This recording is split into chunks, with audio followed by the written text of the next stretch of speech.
Salut tout le monde, ici Benoît Charette. Dans le cadre du Buzz Auto, on est aujourd'hui au garage EMP du côté de Saint-Jérôme. On vous invite à aller rencontrer son propriétaire, Pascal Rousseau. Salut Pascal. Bonjour. Hey, merci de m'accueillir. Je trouve ça intéressant parce que, bon, on le sait, l'électricité, c'est devenu le leitmotiv en automobile. On s'en va vers ça. Puis vous autres, vous avez compris ça de bonne heure parce que si j'ai bien compris, vous êtes formé depuis 2017 ici chez Garage EMP. Là. Oui.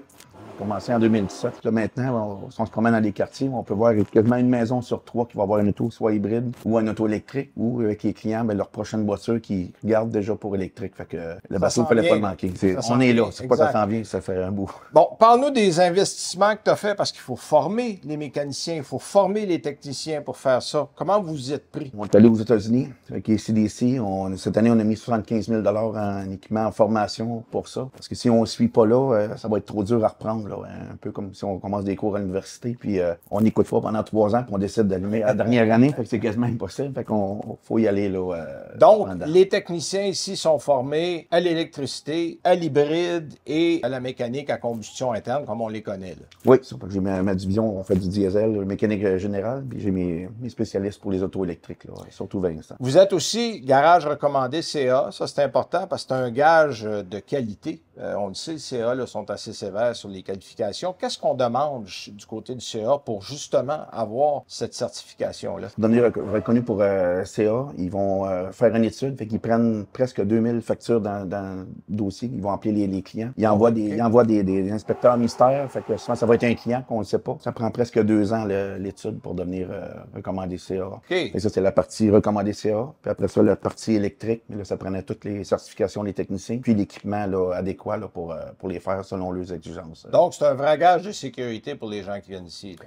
Pas mal, oui. Pascal, en plus du CA, vous êtes aussi sur un projet pilote avec VinFast. Parle-nous un peu de ça. À Québec, il y a 3 garages qui sont projet pilote. Ça va être la bannière Next Drive qui vont faire la garantie et l'entretien de ces véhicules-là. OK.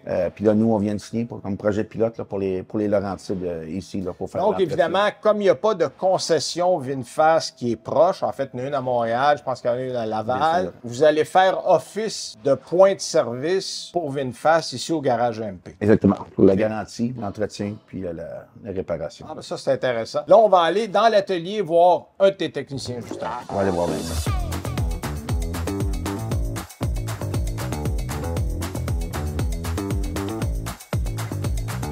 Alors, je suis en compagnie de Vincent des Trois Maisons, un des techniciens certifiés ici chez Garage EMP. Salut, Vincent.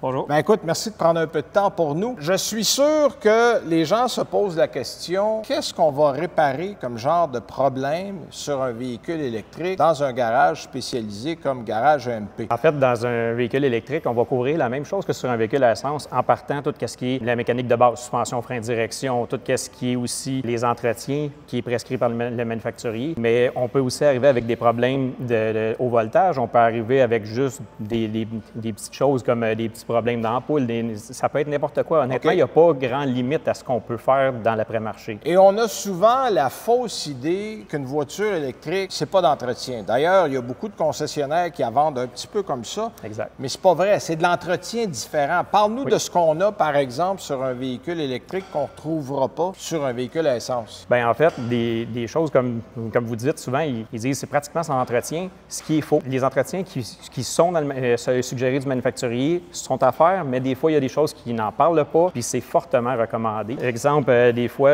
chez Tesla, on les vend beaucoup sans entretien. C'est des véhicules que, par contre, il faut absolument, à un moment donné, changer l'huile des moteurs électriques. C'est des huiles qui finissent par sortir noires comme de l'huile à différentiel après 80 000 km. OK. Fait que si vous voulez les garder plus longtemps, c'est une très bonne idée de les faire avant parce que tout ça, ça use, c'est normal, il y a des petites limailles de métal, mais là, ça va gruger les roulements, ça va endommager tout ce qu'il y a dans les composants. Fait que sur le long terme, c'est important de les faire. Sinon, bien, il y a des choses qui sont recommandées par le manufacturier, puis c'est important de les respecter pour tout plein de raisons pour s'assurer du bon fonctionnement du véhicule. Puis là, la transition d'un gars qui aimait les voitures à essence au gars qui est rendu à la voiture électrique, ça s'est bien passé. Parle-nous-en un peu. Moi, j'ai commencé comme tout le monde, mécanique auto standard, puis je suis quelqu'un qui aime les vieilles voitures, mais j'aime beaucoup la nouvelle technologie également. Ça n'a pas été long que j'ai été comme convaincu de ce que ça apporte dans le domaine, puis des avancées l'avancée que ça a. Puis honnêtement, c'est des véhicules qu'une fois qu'on est habitué, moi, je ne retournerai pas en arrière pour un véhicule de tous les jours. Je ne voudrais pas avoir un véhicule à essence aujourd'hui. Mais c'est quelque chose qui est en constante évolution. C'est sûr qu'on apprend beaucoup en peu de temps parce que ça fait pas si longtemps que ça va rendu. vite aussi. Exactement. Mais on est constamment en formation, on continue toujours à apprendre pour se perfectionner puis essayer d'être en avant de la plupart du marché en essayant d'être le plus proactif possible.